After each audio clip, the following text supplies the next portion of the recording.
Shalom Bapak Ibu Saudara yang dikasihi oleh Tuhan kita Yesus Kristus. Kami mengucapkan selamat hari Minggu, selamat pagi dan salam jumpa kembali di dalam program Khotbah Minggu Sunday Blessing. Bersama saya Billy Elia yang seperti biasa akan menyampaikan khotbah kebenaran firman Tuhan, supaya kita boleh dibangun di dalam iman, di dalam pengharapan dan di dalam kasih oleh Tuhan kita Yesus Kristus yang sudah menebus dan menyelamatkan kita. Di kesempatan kali ini khotbah Minggu Sunday Blessing di episode tanggal 16 Juni tahun 2024. Kebenaran firman Tuhan akan mengangkat satu tema yang menarik, yakni masih berlakukah hukum Taurat. Nas kebenaran firman Tuhan terambil dari Roma pasal yang ketiga, ayat 28 sampai dengan ayatnya yang ke-31. Demikian firman Tuhan. Karena kami yakin bahwa manusia dibenarkan karena iman dan bukan karena ia melakukan hukum Taurat. Atau adakah Allah hanya Allah orang Yahudi saja? Bukankah ia juga adalah Allah bangsa-bangsa lain? Ya, benar. Ia juga adalah Allah bangsa-bangsa lain. Artinya, kalau ada satu Allah yang akan membenarkan baik orang-orang bersunat karena iman, maupun orang-orang tak bersunat juga karena iman, jika demikian, adakah kami membatalkan hukum Taurat karena iman? Sama sekali tidak. Sebaliknya kami meneguhkannya. Amin. Mari kita berdoa. Bapa, di dalam nama Tuhan Yesus, sebentar kami akan merenungkan kebenaran firman-Mu. Tuhan, kami memohon Engkau memimpin dan menuntun kami oleh kuat kuasa Roh-Mu, supaya kami mengerti apa yang menjadi maksud dan kehendak-Mu melalui kebenaran firman-Mu. Di dalam nama Tuhan Yesus Kristus kami berdoa. Haleluya. Amin. Bapak Ibu Saudara yang dikasihi oleh Tuhan kita Yesus Kristus, ya, ini adalah sebuah pertanyaan klasik sebenarnya. Kalau dulu kita ditanyakan pertanyaan ini, kita mungkin akan bingung. Namun hari-hari ini saya melihat ada begitu banyak pembahasan mengenai masih berlakukah hukum Taurat. Yang kalau kita jujur ya belajar kebenaran firman Tuhan, tulus belajar kebenaran firman Tuhan, maka kita akan mendapati jawaban pasti atas pertanyaan ini. Apakah masih berlaku hukum Taurat? Ya. Kalau berdasarkan nas yang kita baca tadi, Roma 3 ayat 28 sampai dengan 31, ya. Dengan jelas dikatakan bahwa manusia itu dibenarkan karena iman. Jadi para rasul punya keyakinan bahwa manusia dibenarkan karena iman, bukan karena ia melakukan hukum Taurat. Sehingga saya akan menarik sebuah kesimpulan, ya. Apakah hukum Taurat itu masih berlaku hari ini? Maka akan ada dua jawaban. Ya, Saudara ya. Dua jawaban mewakili dua konteks, ya, dua sudut pandang. Jadi ini akan menjawab pertanyaan-pertanyaan yang banyak kali orang katakan bahwa hukum Taurat masih berlaku sebagaimana Matius 5 ayat 18 katakan. Dan sebaliknya ada juga yang mengatakan hukum Taurat sudah tidak berlaku. Karena itu juga berakar dari Efesus 2 ayat 15 yang mengatakan bahwa hukum Taurat itu sudah diabolisi atau dibatalkan. Jadi mana yang benar? Maka dari sudut pandang dua konteks ini saya akan menjawab bahwa hukum Taurat itu masih berlaku di dalam konteks ia adalah bagian dari kebenaran firman Tuhan. Di dalam konteks ia adalah mewakili ketentuan-ketentuan dan ikatan perjanjian antara Allah dan bangsa Israel. Ia masih berlaku. Kemudian ia juga masih berlaku sebagai fakta historis atau fakta sejarah. Dan juga kesaksian-kesaksian yang termuat di dalam Tanak, ya, di dalam perjanjian lama, khususnya hukum Taurat, ya, 5 kitab Taurat Musa itu. Di dalamnya tidak hanya ketentuan tetapi juga ada kesaksian. Ya, ada kisah bagaimana penyertaan Tuhan, bagaimana pemeliharaan Tuhan atas bangsa Israel. Itu konteks yang pertama. Hukum Taurat masih berlaku di dalam keberadaannya sebagai bagian dari firman Allah. Sementara konteks yang kedua, hukum Taurat tidak berlaku. Iya, hukum Taurat sudah diabolisi. Iya, hukum Taurat artinya mutlak dibatalkan sebagai alat tukar keselamatan. Karena hukum Taurat itu punya sebuah konsep begini, saudaraku ya. Orang akan hidup dengan melakukannya. Ya, siapa yang melakukan hukum Taurat akan hidup olehnya. Siapa yang melakukan segala yang tertulis di dalam hukum Taurat akan hidup olehnya. Itulah ketentuan dari hukum Taurat. Namun adakah manusia yang bisa melakukannya? Karena hukum Taurat itu bukan cuma 10 perintah, saudaraku ya. Banyak orang berpikir bahwa hukum Taurat itu artinya 10 commandment, 10 perintah saja. Jangan ini, jangan itu, dan lain sebagainya. Ada 10 perintah. Ternyata tidak. Ketentuan di dalam hukum Taurat itu ada kurang lebih 613 perintah. Jadi, konsep dari hukum Taurat sebagai alat pembenaran ialah siapa yang melakukannya akan hidup olehnya. Namun, ada satu ketentuan yang saudara tidak pernah sadari atau mungkin saudara baru tahu sekarang. Ketentuan dari hukum Taurat ialah satu harus dilakukan, yang lain jangan diabaikan. Saya mau bertanya saudara, saudara mampukah melakukan 6 ratabi Saul ya? Dia belum menjadi Paulus, dia masih menjadi Saulus, sang penganiaya jemaat. Ini adalah sesuatu yang kontradiktif ya. Dia katanya sempurna di dalam melakukan hukum Taurat, tak bercacat dalam melakukan 613 mitzvot atau perintah itu. Tetapi kontradiksinya di mana? Dia tidak memiliki belas kasihan. Dia secara lahiriah melakukan perintah-perintah atau ketentuan dalam Taurat, tetapi secara rohani hatinya penuh dengan kebencian, tidak ada kasih. Inilah yang mengerikannya dari roh agamawi. Saudara ya, hukum Taurat itu pada akhirnya tidak bisa menjadi alat tukar keselamatan. Hukum Taurat di dalam konteks sebagai bagian dari firman Tuhan itu benar. Jadi hukum Taurat itu menerangi manusia akan dosa. Hukum Taurat itu berisi ketentuan-ketentuan moral, hukum-hukum di dalam hubungan bermasyarakat, keluarga, rumah tangga, di dalam bertetangga. Semuanya diatur di dalam hukum Taurat dengan lengkap, saudara ya. Dan mampukah saudara melakukan 613 itu? Rasul Paulus mampu, tetapi ia sendiri tidak memiliki kasih. Ia menjadi saksi sekaligus orang yang menginisiasi, yang menyuruh murid-murid Yesus itu dibantai. Karena semangatnya dia untuk menghancurkan apa yang dia pandang sebagai penyesatan. Sampai Tuhan menjamah hidupnya. Jadi saudaraku yang dikasih oleh Tuhan kita Yesus Kristus, tidak ada alasan orang-orang berkata bahwa orang Kristen itu adalah produk Rasul Paulus. Mereka keliru besar. Mereka salah besar. Rasul Paulus itu justru penganiaya jemaat, orang yang membenci Kristen. Tapi karena ia di perjalanannya kemudian ia dijamah oleh Tuhan. Ya, dijamah oleh Roh Kudus dan hidupnya diubahkan. Sehingga ia bisa mengajarkan tentang kekristenan itu dengan jauh lebih baik, lebih luar biasa, karena dia adalah seorang Farisi yang terdidik. Tadinya ya, sebelum dia mengenal Kristus, dia seorang yang terhormat. Ketika dia mengikuti Yesus, sebenarnya dia kehilangan jabatan, kehilangan kemuliaannya sebagai salah satu murid dari Gamaliel. Dia orang yang digadang-gadang akan menjadi pemimpin agama Yahudi. Tetapi demi Kristus dia meninggalkan semua itu dan rela melayani, memberitakan tentang Injil Kerajaan Allah. Dan hidup Paulus bagaimana? Luar biasa. Dari orang yang bengis tadinya menjadi orang yang penuh dengan belas asih, saudaraku. Nah, Bapak Ibu Saudara yang dikasih oleh Tuhan kita Yesus Kristus, mari kita akan kembali menjawab sebuah pertanyaan yang klasik ya. Di dalam Matius 5 ayat 18 ya, dikatakan,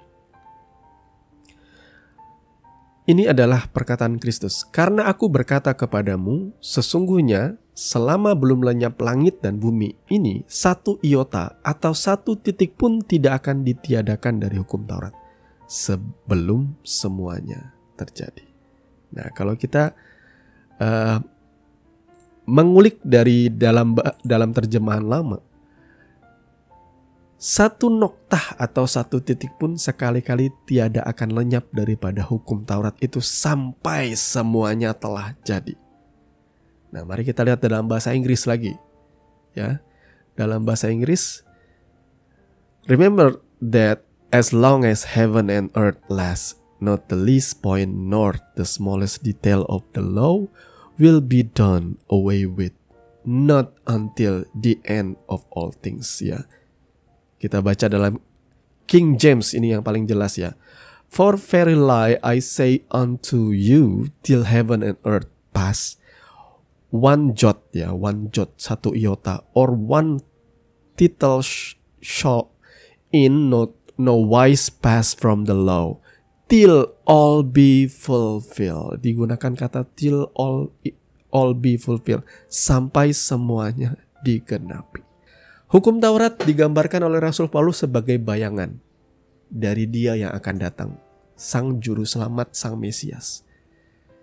Jadi hukum Taurat itu berlaku sampai Kristus datang. Karena kegenapan dari hukum Taurat, ya ini hukum Taurat, kemudian juga kitab firman Tuhan di dalam Efesus 5 ya. Efesus 2 maksudnya. Efesus 2, mari kita lihat Efesus 2 ayat 15 ya. Sebab dengan matinya sebagai manusia, ia telah membatalkan hukum Taurat. Ini dalam bahasa aslinya menggunakan kata abolisi. Ya.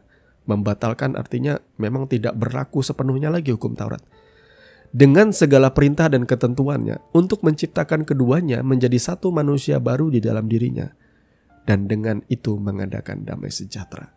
Nah, saudaraku, jadi kalau kita membaca nas ini, memang kita harus membaca ayat di atasnya ya. Jadi ayat ini memang ditujukan kepada bangsa-bangsa non-Yahudi. Jadi kamu disebut sebagai orang-orang tak bersunat. Ya. Pada waktu itu tanpa Kristus, kita ini orang-orang tak bersunat ini, dengan kata lain orang-orang non-Yahudi, tidak termasuk orang Israel, saudaraku. Jadi kita ini ayat Efesus 2 ayat yang ke-11-12 berkata, karena itu ingatlah bahwa dahulu kamu sebagai orang-orang bukan Yahudi menurut daging, yang disebut orang-orang tak bersunat oleh mereka yang menamakan dirinya sunat, yaitu sunat lahiriah yang dikerjakan oleh tangan manusia. Ayat 12, pada waktu itu kamu tanpa Kristus, jadi kita semua ini tanpa Kristus, tidak termasuk keluargaan Israel. Kita ini nggak termasuk orang Israel, saudaraku. Dan tidak mendapat bagian dalam ketentuan-ketentuan yang dijanjikan, tanpa pengharapan dan tanpa Allah di dalam dunia. Betul. Orang-orang non-Israel itu di masa itu, di luar Israel di masa eranya Musa itu dan seterusnya, adalah bangsa-bangsa tidak bersunat. Dan selama saudara tidak ada Kristus, maka saudara tidak mendapat bagian di dalam ketentuan. Ingat ya, hukum Taurat itu bukanlah hukum yang diberikan secara universal. Saya mau saudara menggarisbawahi hal ini. Bukan Tuhan itu tidak konsisten. Kenapa orang bilang, oh Tuhan gak konsisten, hukum-hukumnya gak konsisten. Dulu haram makan babi, sekarang boleh makan babi. Dulu ini yang berlaku ialah hari Sabat, hari Sabtu beribadah. Kok sekarang orang Kristen ibadahnya hari Minggu, berarti gak konsisten. Nah, saudara perlu menggarisbawahi ini, bahwa ketentuan-ketentuan dan hukum Taurat itu, tanak perjanjian lama itu secara eksklusif hanya diberikan kepada umat Israel yang disebut sebagai umat bersunat. Hanya keturunan ini yang mendapatkan hukum Taurat dan ketentuan, saudaraku. Jadi bagi kita yang di luar Israel, hukum Taurat itu sudah dari dulu memang sudah bukan bagian kita. Nah, bangsa Israel tidak setia dengan Tuhan. Sampai ketika Kristus datang, penggenapan dari hukum Taurat itu datang, mereka tidak mengenal Dia. Bahkan mereka lah yang menginisiasi untuk membunuh sang anak, ya, domba Allah ini. Makanya Yesus berkata ketika ia melihat Yerusalem, dia sedih. Dan dia berkata, Yerusalem, Yerusalem. Dan dia menubuatkan bahwa kota ini akan dihancurkan. Lebih-lebih ketika dihancurkan, hukum Taurat itu, kalau saudara mau tahu, di dalam Imamat 26 ayat 46 ya, kita baca saja Imamat 26 ayat 46. Ini agak bagian akhir dari kitab Imamat ya. Itulah ketetapan-ketetapan dan peraturan-peraturan serta hukum-hukum yang diberikan Tuhan. Jadi ketetapan dan peraturan dan hukum yang diberikan Tuhan itu adalah hukum Taurat, saudaraku ya. Berlaku di antara dia, perhatikan dia ini huruf besar artinya Tuhan, dengan orang Israel di Gunung Sinai dengan perantaraan Musa. Jadi ketetapan, peraturan, hukum-hukum yang diberikan Tuhan itu berlaku, itu seperti perjanjian, ikatan perjanjian antara Tuhan dengan bangsa Israel di Gunung Sinai dengan perantaraan Musa. Jadi hukum Taurat itu bukan punya orang non-Yahudi, saudaraku. Bukan. Jadi dengan kata lain, hukum Taurat itu tidak berlaku sekarang. Dalam konteks sebagai alat tukar kebenaran. Sebagai bagian dari firman Tuhan itu masih berlaku. Karena di dalamnya berisi ketentuan yang membuat kita tahu apa itu dosa. Di dalamnya juga ada kesaksian yang menceritakan bagaimana perbuatan Tuhan. Bagaimana juga kekejaman Allah bagi mereka yang jahat dan meninggalkan Dia. Semuanya itu masih berlaku dan tidak berlaku sebagai nilai tukar kebenaran. Ya, saudara, saya ingin saudara memahami hal ini, saudara ya. Jadi Bapak Ibu Saudara yang dikasihi oleh Tuhan kita Yesus Kristus, sesuai dengan yang tertulis. Jadi semua peribadatan bangsa Israel yang ditentukan oleh hukum Taurat itu berpusat di bait suci. Ya, rumah peribadatan yang ditentukan Tuhan, bukan sinagog, bait suci. Nah, sekarang pertanyaannya bagaimana keadaan bait suci? Sudah tidak ada lagi. Sempat 2 kali dihancurkan ya. Terakhir di bawah kekuasaan Jenderal Titus di tahun 70 Masehi. Itu diluluh lantakan, dihancurkan total. Ya. Dihancurkan total. Jadi pusat peribadatan bangsa Israel yang tadinya di bait suci itu sudah digenapi oleh Yesus. Saudara tidak boleh main-main dalam hal ini. Mungkin banyak orang Yahudi, ya sebagian besar orang Yahudi, ada juga sebagian juga orang Yahudi percaya kepada Kristus yang disebut sebagai Kristen Mesianik. Tapi ada orang Yahudi juga, orang-orang penganut agama Yudaisme yang masih tidak percaya kepada Yesus. Tetapi mereka harusnya sadar, Yesus berkata bahwa Yerusalem akan dihancurkan dan bait suci itu tidak akan ada lagi batu yang akan berdiri. Dia sudah menubuatkan mengenai kehancuran bait suci. Sampai ia berkata, hancurkan atau runtuhkanlah bait ini dan aku akan membangunnya dalam 3 hari. Yesus sedang mengatakan bahwa bait suci itu sudah bukan lagi sebuah gedung atau bangunan, melainkan tubuhnya. Dan bagi orang percaya, Rasul Paulus berkata bahwa bait suci juga sudah bukan lagi bangunan, bukan lagi gedung, bahkan bukan gereja. Bait suci bukan gereja, saudaraku. Salah kalau saudara berkata bait suci itu gereja. Rasul Paulus berkata bahwa bait suci itu adalah kudus dan bait suci itu adalah kamu. Tubuhmu itu sudah dibeli dengan lunas. Jadi gimana aplikasinya? Bait suci adalah bukankah bait suci itu adalah tempat di mana Tuhan berkenan hadir dan menyatakan dirinya. Ketika ia berjumpa dengan bangsa Israel dulu, Tuhan selalu hadir dalam bentuk awan di dalam kemahnya, kemah suci, atau kemudian disempurnakan dengan bait suci Salomo. Dan ketika bait suci Salomo dihancurkan kemudian digantikan dengan bait suci Herodes, itu adalah lambang dari kehadiran Tuhan. Nah, sekarang bait suci itu menjadi tubuh kita, hidup kita ini. Maka saya dan saudara itu lebih suci, lebih kudus daripada gereja, daripada gedung gereja. Karena Tuhan berkenan hadir. Kalau saudara bertumbuh hanya seminggu sekali di gereja, saudara gagal menjadi bait suci. Saudara harusnya bertumbuh setiap hari bersama Tuhan. Jadi karena pusat peribadatan dari bangsa Israel itu adalah bait suci, dan bait sucinya sudah dihancurkan dan dilululantakkan, maka ada begitu banyak ketentuan-ketentuan ibadah yang sudah tidak berlaku lagi. Termasuk di dalamnya, maaf ya, orang-orang yang masih mengkeluarkan persembahan persepuluhan, buah sulung dan lain sebagainya itu sudah tidak berlaku lagi. Karena tidak adanya bait suci. Bahkan saya mendengar dari penjelasan hamba-hamba Tuhan yang kompeten, dia berkata bahwa orang Israel saja di sana sudah tidak lagi memberikan persepuluhan. Karena secara harafiah persepuluhan itu harus dibawa ke rumah perbendaharaan di bait suci. Jadi karena bait sucinya tidak ada, maka tidak akan ada lagi yang namanya persepuluhan.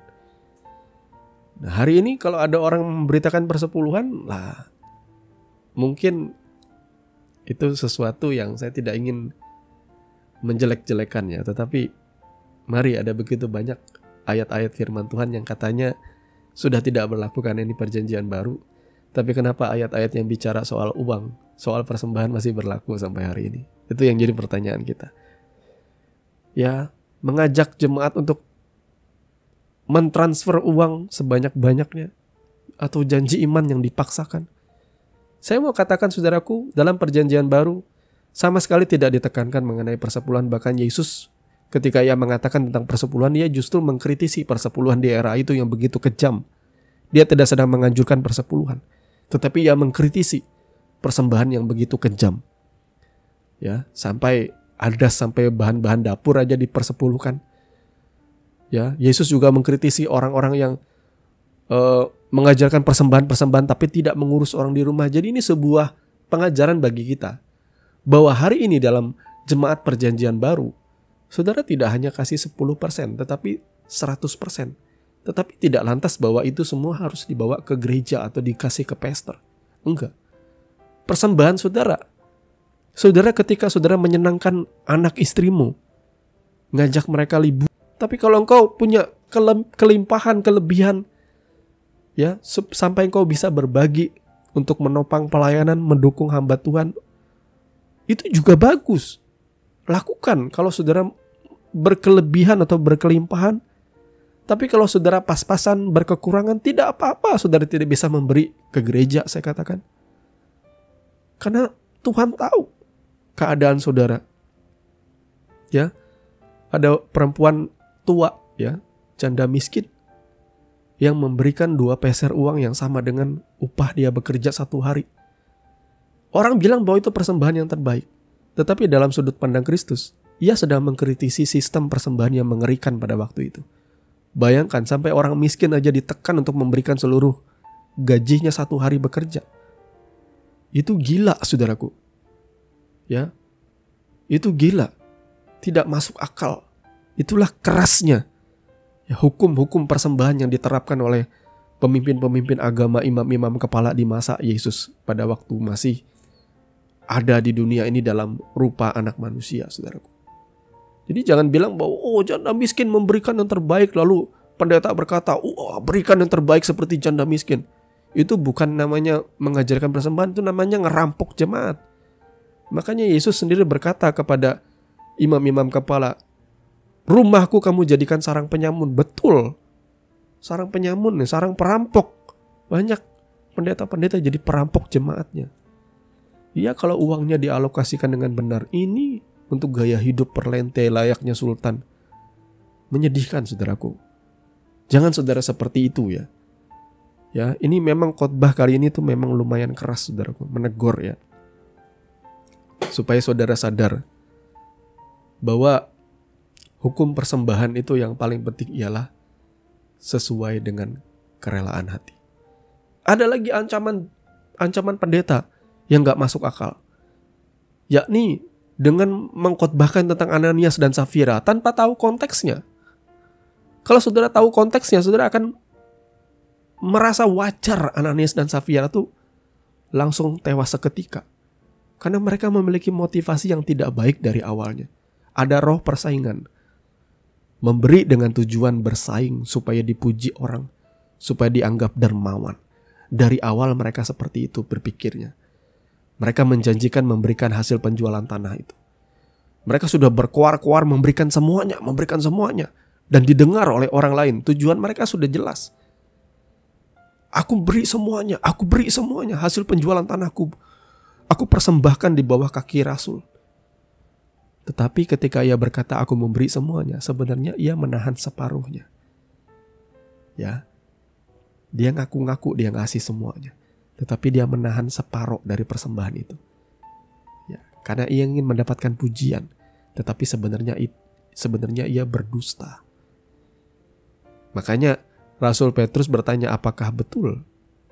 Sebenarnya kalau ia bisa menjawab itu, ya aku sebenarnya bohong, maka dia tidak akan mati, saudaraku. Tapi karena dia di dalam kemegahannya dia sudah berkata aku sudah memberi semuanya, tapi ternyata dia menahan separuhnya. Mau kau kasih semua, mau kau kasih separuh, mau kau kasih seperempat, semua itu ada di bawah kekuasaanmu. Hanya saja kamu jangan bohong, bilang ngasih semua tapi kamu ngasih separuh.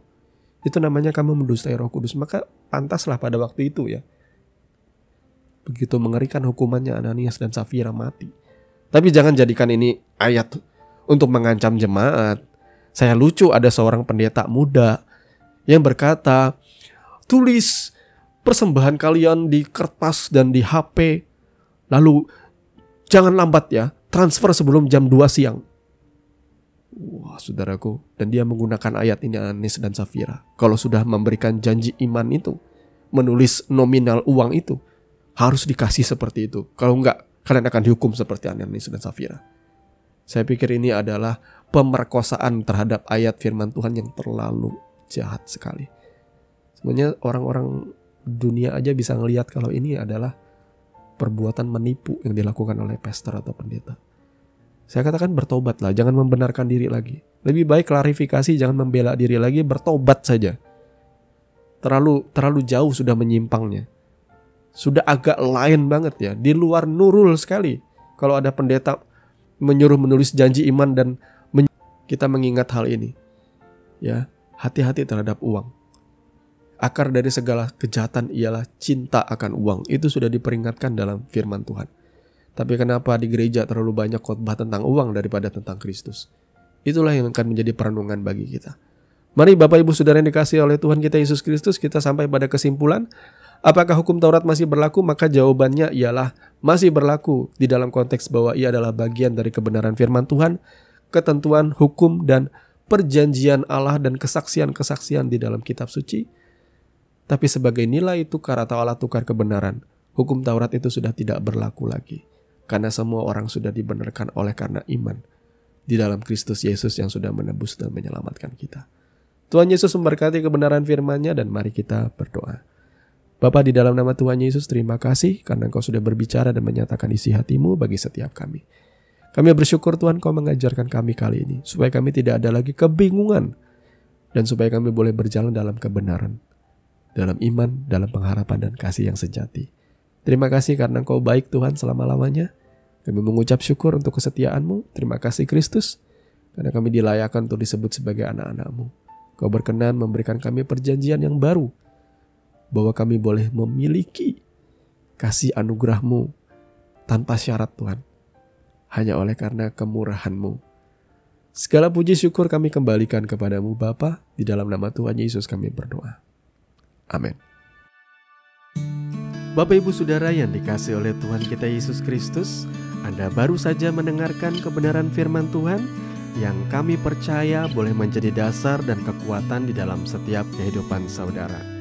Sampai bertemu di dalam renungan Sunday Blessing yang berikutnya. Kasih karunia di dalam Tuhan kita Yesus Kristus menyertai saudara sekalian. Shalom.